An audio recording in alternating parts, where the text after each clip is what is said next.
Oh, hi. I didn't see you come in there. Thanks for joining us. Now it's time for story times with murder. Rain did so good that I almost missed my spot because I was like so invested in what she was making.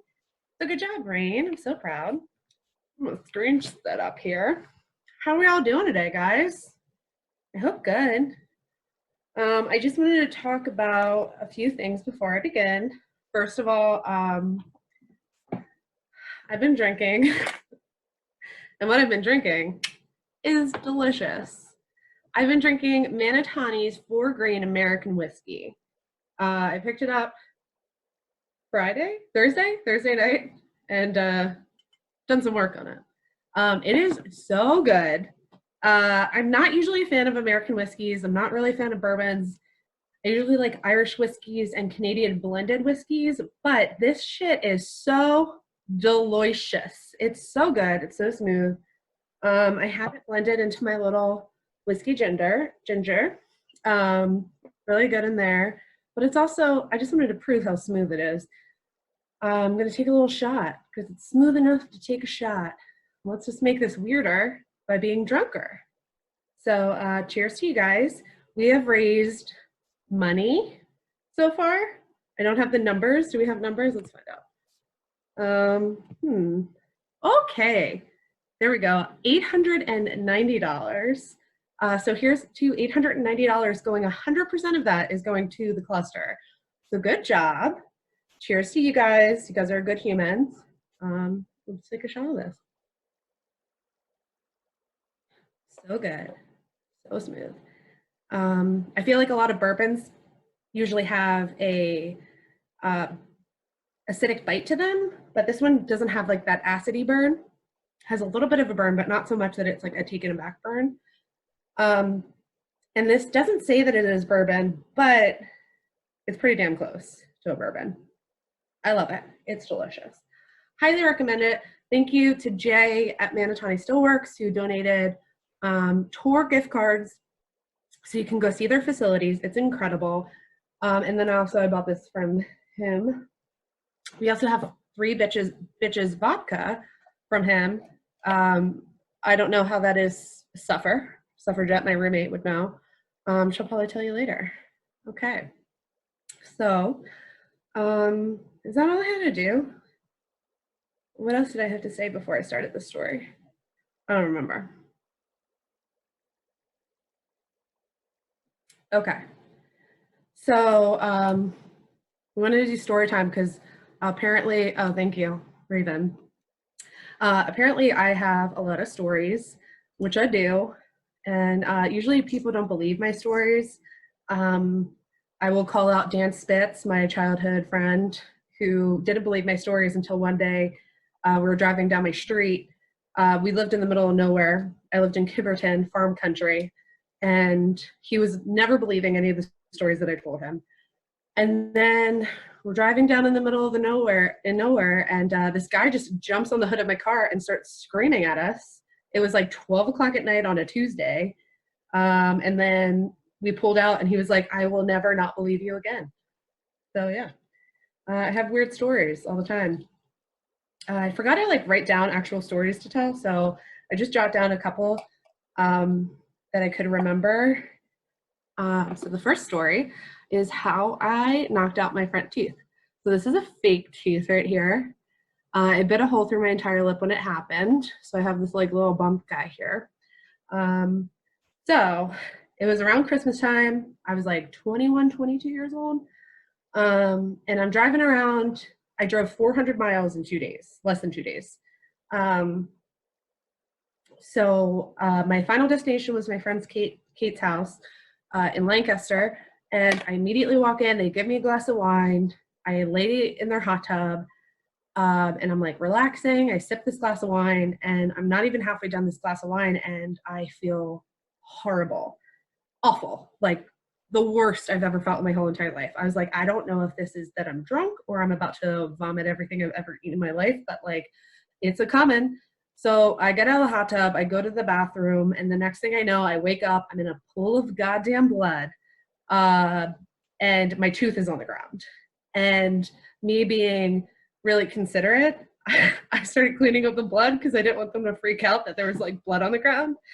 And I get out, and it was like this huge house. So I was like, shit, nobody's going to be able to find me. So I'm about to pass out again. And I was like, all right, let me like hit the wall when I go down. So I like slam on the wall as I go down. Nobody hears me. I pass out, wake back up. And then I finally pass out again right in front of the window, and I see my friend's horrified face. And as I'm about to say help, I just pass out again. And I remember waking up and saying that I have a tooth. It's in the bathroom. I'm so sorry about the blood. And yeah, that's how I lost my tooth. I went through, they couldn't do work immediately. So I went about two months without a tooth in my mouth. I got a lot of weird looks. Somebody asked me if I needed help a couple times. They called me Mary Lou. Why am I not surprised you cleaned it up? I'm just trying to be considerate. But yeah, so I had to go to every party because, you know, I was like in college. So I'm like going to these parties without a tooth. So my opener was like, hi, my name is Melissa. I usually have 4 teeth in this. So yeah, that's a story about how I lost my tooth. Any questions about that? No? Probably not. All right. Let's see. My golf cart accidents. I have been in, yes, Raven, very low. I have been in 2 golf cart accidents in my life, and both I got seriously injured. One resulted in 3 surgeries on my knee. So me and my friends were kind of badasses when we were 16, and there was a golf cart accident. I need a backstory on Mary Lou. They called me Mary Lou because I look like a hillbilly. They're like, that's my sister wife, Mary Lou. It's probably so offensive to so many people. But anyway, so back to the golf cart story. I was 16 years old, and we stole a golf cart from the golf course near our house because we're like in farmland, and the only thing that was there besides farms were this one golf cart. So we stole this golf cart. I hope there are no policemen watching because I don't know the statute of limitations on stolen golf carts. But yeah, so we stole this golf cart, we stripped it down, and we spray painted it. And my friend took the governor on the engine, who, which regulates the engine to make sure that it doesn't go over 25 miles an hour. So we were like shredding this golf cart around the neighborhood.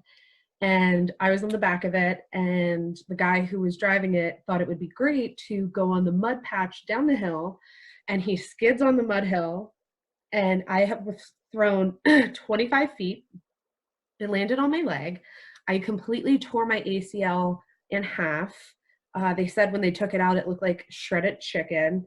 I fucked up my meniscus and my something else. I had to get 3 surgeries. My rugby career was over. I used to play rugby, and then I couldn't play rugby anymore. So that was the first one. Please don't call the cops. Second one was in Puerto Rico with a non-stolen golf cart. And, you know, there was this tiny island that we were on. It was called Culebra. It's 3 miles by 6 miles. And there's no way that you can put a car on there. I mean, you can, but they like go off the road all the time. So you drive around in golf carts. So we're on the top of this hill looking at this beautiful sunset, and it was super, super great. And we start going down the hill, and we're going really fast. And I was already really apprehensive. I was driving the golf carts the whole entire time because I didn't want anybody else to do it because I didn't want to die in a golf cart accident. So of course I was like, hey, hit the brakes. And the driver was like, I am. And I was like, oh shit. So we're going probably 60 miles an hour, speeding down this hill towards an intersection that is a T. So there's like, it goes, you know, down, and then there's cross traffic, and then there's just a fucking wall. So I was the only one injured. We hit the wall. I was thrown from the golf cart. The seatbelt like broke as I was like flung from it, and my foot hit the edge of the wall, and I chipped my my heel bone. and my foot went under a fence, and I had to pull a metal fence out of my leg. There was blood everywhere, and there wasn't a hospital in sight. You would have to take a 2-hour ferry to get there. So I just like get up and I was like, please take me to the corner store. Thank you. And I'm just like pouring blood everywhere, walking into this corner store, this poor lady, and just buying like all the bandages they have. So I have a surgery that I need to get on my foot, but instead I'm going to play roller derby about it. But yeah, so now I'll never go on a golf cart again. Flinch would have learned after one time, but I need twice. Oh yeah, definitely don't go on a golf cart with me. Nothing but bad things happen. Shout out to Crystal. What up, girl? Okay, so I think that's all like the, I mean, I have this like a couple like things jot down.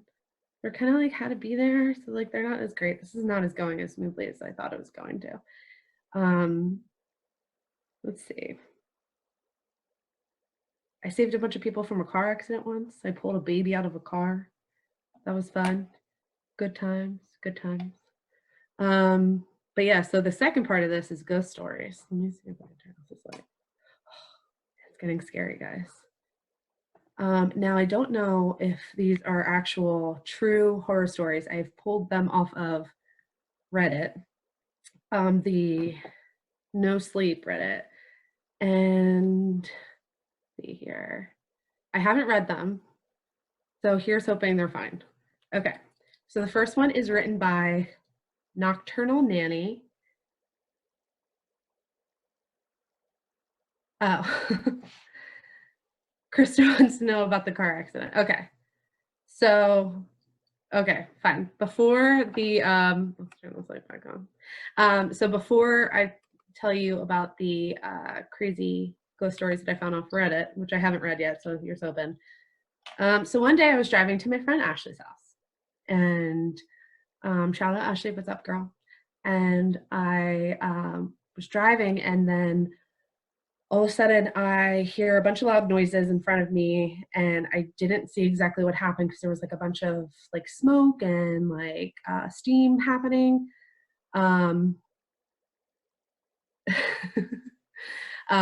So but I saw that there was a car in the middle of the intersection that was all smashed up.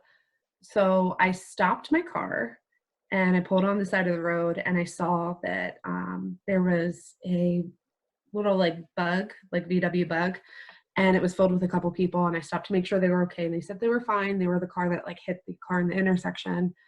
So I ran over to the car in the intersection, and there was just like glass, and it smelled like gasoline, and the car was like smashed up so bad on all sides. And I like go to the driver, and she's hysterical, obviously, and so was the passenger, and you know, they're bleeding, and I start to get out. The driver was the worst of it, and I get her out. I like walk her to the side of the road. I was asking her name, you know, her just asking questions, and she had like this huge laceration on her head. So I ran to my car, and I got this first aid kit that my Nana gave me. Shout out Nana.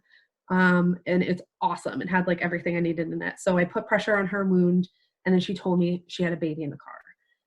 So I ran back to the car, and all the doors were like smashed in, so you couldn't like even open them. So I had to go to the side and like pry open this door, and I took this baby out of the car seat. And a very, very special tip: if you have a baby that's ever in a car seat, do not remove that baby from the car seat, because that car seat will save that baby's life. So I remove the car seat, and I get this baby out. And the baby seems okay. She's like screaming and crying because obviously scary things happen, but the car seat worked. It kept her safe. And this dude is like trying to get her out of the car seat. He's like, that's my baby. She's crying. I want to pick her up. And I'm like, do not touch this baby. And so like, I'm trying to get pressure on this girl's head lack. There's another girl that was in the VW bug, passes out. So I had to go, I gave her an ice pack. I elevated her head. She had like low blood pressure, and she was on blood pressure medication. And then I go back, this man is trying to take this baby out of the car seat, and I go up to him and I push him back, and I was like, do not touch that baby. I will punch you in your face, because I was so serious about it. So he finally like gives up and stops trying to get the baby out of the car seat. And the police roll up and they're like, oh, hey, you're the EMT. Like, what's happening? And I was like, I'm not the EMT, but here's the situation. And I tell them what's going on. And then the actual EMTs show up and they come up. The first thing they were like, ma'am, did anybody touch this baby? And then I was like, no, I wouldn't let them. And they're like, good, because the baby could die. It was crazy. It was like such a rush. I like casually just get back in my car, like nothing just happened. I'm like driving, and the more I'm driving, the more I guess like the adrenaline's wearing off. So I'm like shaking like a leaf. I show up in to my friend's party. It's like a party of like 30 people. And I had like no idea, like I didn't have any like physical awareness, like what was happening with my own body. So I like walk in and everybody's like staring at me like, holy shit, who is this person? And I realize it's because I am legitimately covered in blood and mud from like laying on the ground and like trying to help these people. It was wild. And she like comes up to me, my friend Ashley, she's like, holy shit, are you okay? And I was like, I need you to go get me hand soap and whiskey. And I just sat there and I like chugged this bottle of whiskey. It was insane. So that's my car accident story. Great. Any questions, comments, concerns about my sanity? Okay. So now, this is way harder drunk than I thought it was going to be. Thanks for sticking by, guys. You guys are doing great. You guys are doing better than I am. Okay. So now we're going to do some ghost stories or horror stories. Here's my very little difference in ambience. So dark, so scary. Okay. So these are all found. Oh yeah. So, the true end of the story per Raven is the baby grew up and is now the president of the United States. Okay. So let's see here. All right. So my vision is like very poor, and we're going to try our very, very best to just like don't make fun of me squinting. Okay. So the first one's from No Sleep, from Reddit, front page of the internet, and the user is Nocturnal Nanny, and the story is called It Takes a Village. Okay, so my daughter was the best thing that ever happened to my wife and I. When her bright blue eyes opened for the first time and locked onto mine, my whole world stopped for a split second and changed its orbit to go around her. Truly a breathtaking moment. This guy really likes his fucking baby. As the years went by, I felt nothing but joy watching her grow into her own little person. She was as sweet as honey and as bold as sriracha. No milestone ever seemed to faze her throughout the years, as she met them all with grace and wisdom well beyond her youth. So imagine our disbelief when a policeman showed up to her doorstep holding her hot pink helmet in his shaking hands. Not our daughter, I thought. She would never ride her bike out past a busy street. She would know better. My wife's blood-curdling screams filled my ear as she sank into the floor in despair. I couldn't stop staring at the officer through the tunnel as he tried to give us his condolences. The sirens echoing in the background confirmed his tragic story. I nodded briefly, ears ringing, as I laid my hand on my wife's shoulder. The officer gestured to the back of his police car for me to accompany him to identify the body. To identify the body in the back of the police car? Oh, no. Okay, to go with him, I guess, down to the station to identify the body. I thought the body was just like chilling in the police car. Anyway, my legs seemed to follow, but my mind was hazy as I shuffled behind him. My wife didn't move. Oh. When I got back to our home, my wife was curled up on the sofa, tears streaming down her face. Hours turned into days, and before we knew it, it was time to attend our time to attend our daughter's funeral. During the time lapse, my wife had escaped into her head and locked the door behind her. Oh, that's some like really good imagery. Good job, guy. Sleep evaded her the whole week as she searched the internet for what I assumed to be grief counseling advice. I silently prayed in the background, hoping she would find the answer she so desperately needed. When we arrived at the church, I noticed the whole town had come to offer their condolences. I squeezed my wife's hand in support as we walked towards the door, but I received no returned encouragement. Oh, that's sad. He's like going on his own because his wife's like comatose or whatever. I don't know. I don't think this is a real story. Do you think it's a real story? I don't think so. Okay. During the ceremony, as tears were in abundance, I glanced over at my wife and noticed she was almost smiling. I figured she was getting some much needed closure and hopefully feeling a little bit at peace that our daughter was somewhere special and happy. When the service was over, we all climbed into our cars and drove into the parade. Oh, I'm sorry. I thought they were going to a parade. I was like, this escalated so fast. Drove in a parade line to the cemetery. This seemed to make my wife even happier. As we parked, she quickly jumped out of the car and started handing out some pastries that she spent all night making. My daughter's favorite, raspberry cheesecake bars. That sounds hella delicious. Okay. I watched as she practically ran to the gravesite to pass them out to each person with a bright, inviting smile. Her eyes seemed to water as they took each bite.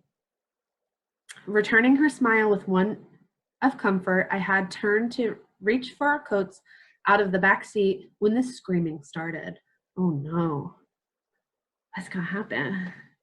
Okay, so this dude quickly shot around and watched in horror as each of them falls to the ground. My wife's smile grew 3 sizes as she clapped her hands like a maniac. These people twitched fervently. I tossed the coats and I ran to her, shouting for help as my body shook in terror. I was sure my wife would be dropping any minute now, along with the rest of us, but she just stood there, smiling stupidly at our daughter's coffin. I reached for her to pull her out of her parents' shock when a loud cracking sound averted my attention. My heart stopped when a small hand shot out the wooden tomb my darling daughter was laid to rest in. I turned to my wife with utter disbelief as she whispered in my ear 8 words I will never forget. It takes a village to raise a child. So I guess oh, okay. I get it. She murdered all these people as I don't know, some sort of blood sacrifice or whatever to get her kid back. It's really shitty. That's a bunch of lives for one life. Okay. Okay. I don't know. I didn't really like that one. What do you guys think? It's fine. Okay. Moving on. Wait, how much time do I have? I have a whole hour, huh? Woof. Okay. Got 20 minutes, baby. Oh, Jesus. Let's get through this. Thank you. I felt like it was Big Brother watching me. I'm everybody's Big Brother. Okay, so this one is also by Reddit No Sleep. Mr. Outlaw. Mr. _Outlaw. He says, I inadvertently opened a portal to another dimension. Now I'm being hunted. Story of my life, man. Am I right? Okay. So here's the other one. Okay, my memories of the night are nothing but visceral. I remember my entire body shaking as I stood over, I want to say Nikolai. It's spelled like Nicolaj, but that's not right, right? Okay. It's going to be Nikolai for the story. I stood over Nikolai, my hands and clothes stained with his blood. Oh my God. Okay, the fight wasn't easy in the slightest. During those 3 brutal moments, Nikolai nearly killed me twice. I got lucky both times. Once when he accidentally rode onto the bed of shattered glass while he held my neck in a rear naked choke that I had 0 chance of escaping. What the fuck is a rear naked choke? Is he only naked on the rear? Is he being choked from the rear by a naked man? There's so many questions. Those little answers. Okay. And then the other time he survived was he missed stabbing me in the face by a hair. He lunged so hard that his arm broke when he hit the wall behind me instead. Okay. My knuckles stung and my head pounded as I dropped my own knife to the ground. Nikolaj wasn't dead yet, but he was close to it. I sat down trying to catch my breath. I needed to talk to him. I needed answers. To answer your question, Krista, this might be erotic fiction. I did not pre-read any of these stories. So if it's going to get weird, I should have probably said this before, but this is not a child-friendly segment. Unless, I don't know, your kid's into fucking weird stories. Oh, hi, Jessica. Jessica Robin. Okay, anyway, sorry.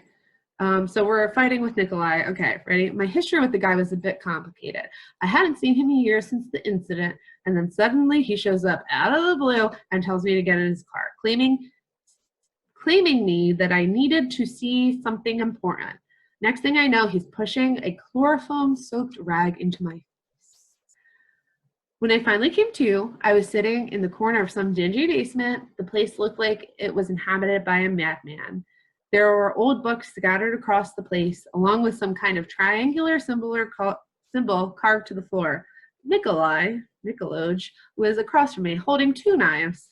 Seems excessive. It's good to see you again, Mr. MacGyver. Is this about MacGyver? Anyway. He said, grinning at me, I mean it.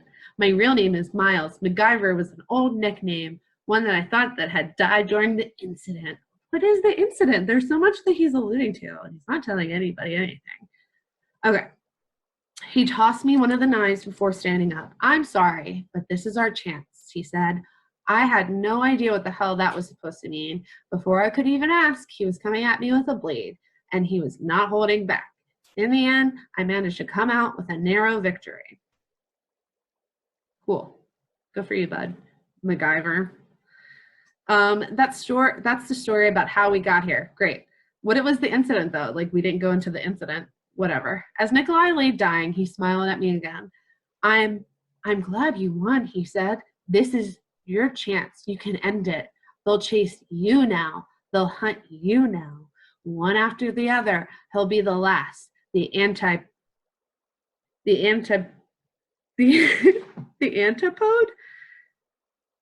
Antipode. I'm not confident on how to pronounce that. Antipode? I don't know. Kill me and end it. End the nightmare. Okay. I would like to end the nightmare of reading this story. Fuck. Okay. I exhaled, holding the side of my ribcage. I was nearly certain he'd broken. Nick, what the hell is going on? What are you talking about? I decided that our narrator has this voice now. His expression turned solemn and he looked into my eyes. Goodbye, my friend, he said weakly, gripping my arm. End the nightmare. And then he fucking died. As soon as he stopped breathing, something inexplicable happened. Some kind of portal opened up onto the floor, right on the top of the symbol. Oh no, MacGyver said.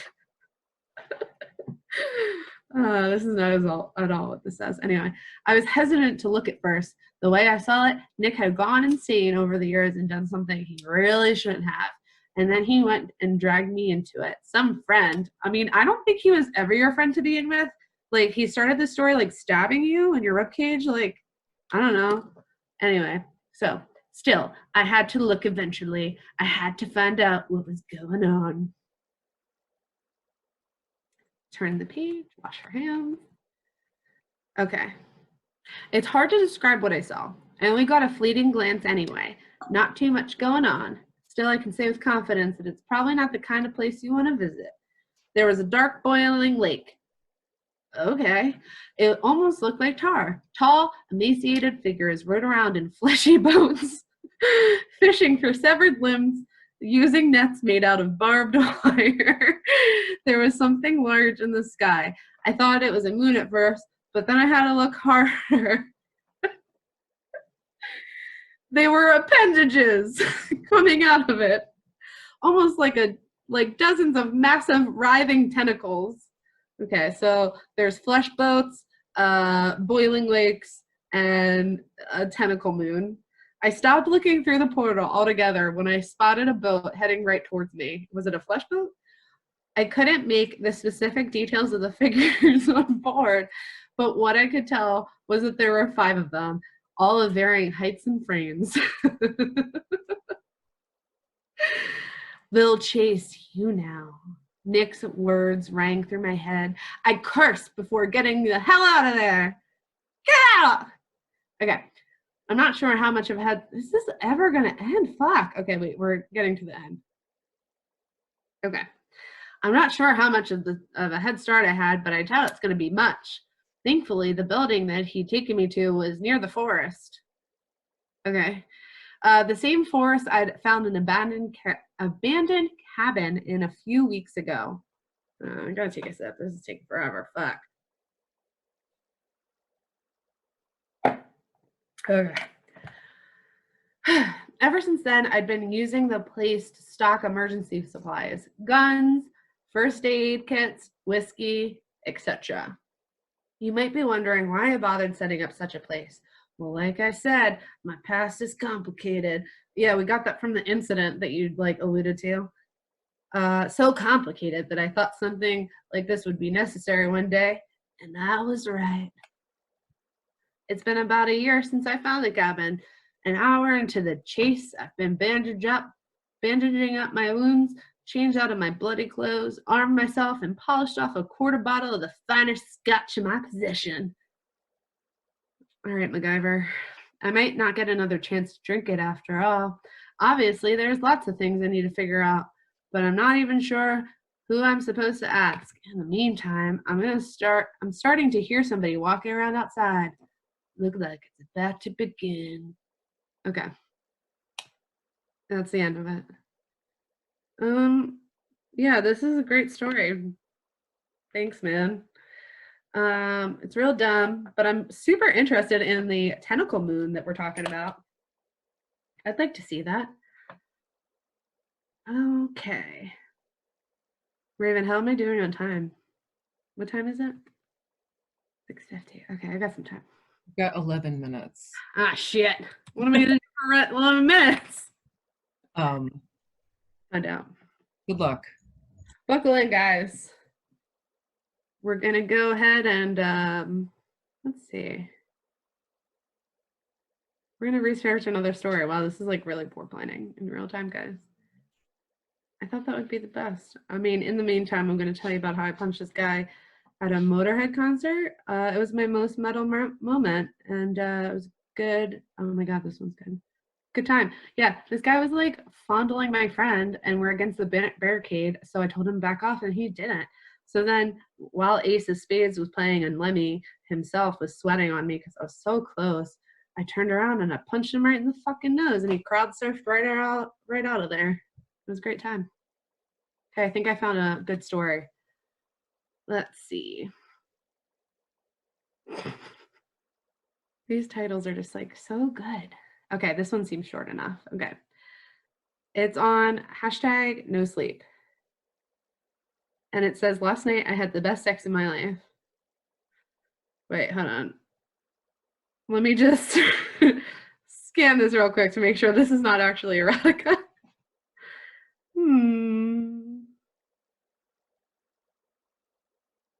This is kind of erotica.